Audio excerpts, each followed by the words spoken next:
Welcome back to Breakfast Time. It's 24 minutes past 7. Now, new data reveals that just under £4 trillion is being held in property wealth by homeowners aged 55 and over, equating to 70% of the country's housing wealth. Well, with younger generations struggling to get on the property ladder, the Treasury has previously suggested that raising property taxes could level the playing field. So we're asking this morning, should we increase property tax on the wealthy? Well, joining us now to debate this, commentator at Young Voices UK, Ben Cope, and also property guru, Russell Quirk. Russell, first of all, does this surprise you in any way? Before I go to Ben and get his reaction, one would have thought this is basically the natural order of things.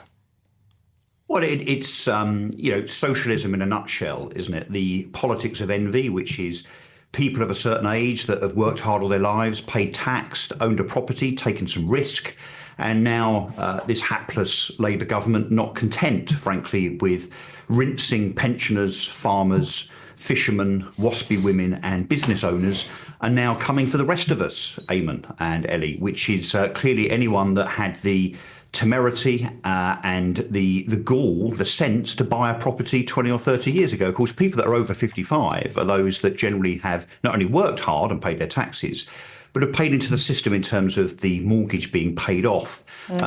This is the politics of envy, isn't it? Ben, is this the politics of envy?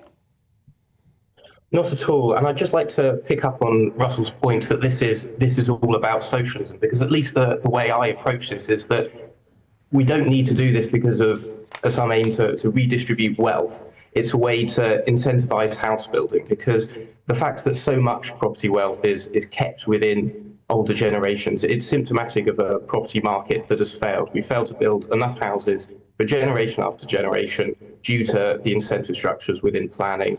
That's had so many negative effects for young people. So their rents have gone up, they've been unable to move out of their parents' house, unable to move to a city to develop a career. So that's bad for the national economy too. So I think some form of property tax would incentivise house building and therefore be a good idea. What do you make of that, Russell? Ellie, Ben, Eamon, the notion that if you take money from hard-working, tax-paying over 55s and give it to the system, whatever the system is, whether it's via government or whether you give it to house builders, and that they automatically are going to increase housing output. We've been trying to increase housing output since the last time we built 300,000 homes a year in this country, which I'll remind you, Ben, was under the Macmillan government, which was the 1960s. It's very, very easy in politics to make sweeping statements like we hear every day now from the likes of Rachel Reeves and indeed Angela Rayner on housing, which is if we only had a bit more money, we could solve the housing crisis. If we only had a bit more money, we could solve the NHS and so on and so on. The reason that we have a housing shortage in this country is not because of lack of land or even a broken planning system, and I agree, Bennett, it is broken. It's because it is effectively controlled by the top 10 house builders. What we need to do in terms of incentive is actually to lower taxes for SME builders. So those that build 20 or 30 homes a year, incentivise them, get Britain building, because no end of subsidy and taxing 55s is going to make Persimmon, Bellway, Taylor Wimpey and Bovis build more houses than they actually see fit from a P&L point of view. No, it's just you talking about the Macmillan era, and the 1960s was the last time I had this big boom of 300,000 houses. Nor did we have houses that were more ugly, more unsightly, more awful than architecture from the 1960s. So let's hope we don't go back there again. But land banking is a big thing, and these companies, Ben, these big building companies, honestly, if you ever go out and look at houses, do you see what you get for your money nowadays? It's horrendous, absolutely horrendous. I remember going to see a flat one time, and I said, the walls are curved. How could you put a wardrobe in here? And the estate agent said to me, oh, young people don't use wardrobes nowadays. No, they're not interested in wardrobes. And what do they use? The floor. The floor.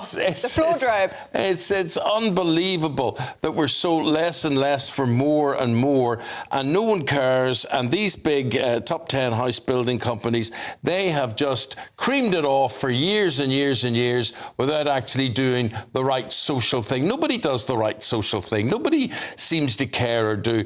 And I'll just say this. In the 80s, when we were offered, my mother and father were offered the chance of buying our council house, we couldn't believe it. We actually couldn't believe it. We thought, well, we could actually own a house. We could own a house. And we bought this house between us all. In the house, there was mum and dad and 5 boys. And we bought it all, I think it was for about £8,000 or so. It'd probably be worth about 100,000 nowadays. But the point is, we got a stake in society, Ben. We got hope that, we were part of this. But the big mistake, Ben, was that we all thought, well, they're going to build more social housing, but they didn't. So I'd just like to pick up on the incentive point, and I think that it's really important to acknowledge that a big reason why we are in the current situation with the housing crisis is that local authorities, local councils, local councillors are incentivized to block houses rather than build them. And I think a property tax, specifically a land value tax, where a tax is levied on the value of the land itself, would be, and if that tax is then all of it goes, or the vast majority of it goes to local authorities, that would change the incentive structure dramatically, whereby they want to get more of this new tax, so therefore to do that they have to build more houses. So this is basically a free market solution to build more houses to solve all these problems that you're talking about. Okay. Ben, sorry, look, councils simply don't build houses. There's only 3,000 council houses built a year now, as opposed to 300,000 back in the 60s.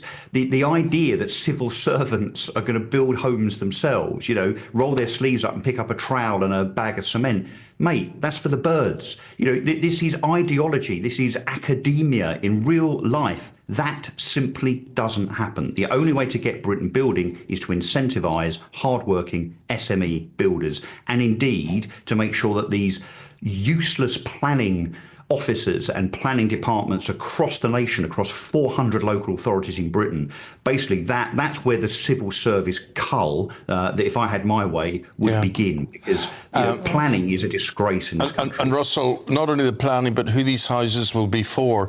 If they're actually for people who lived in this country, who invested in this country, who needed to get a break in this country and get a chance in this country, fine, well and good.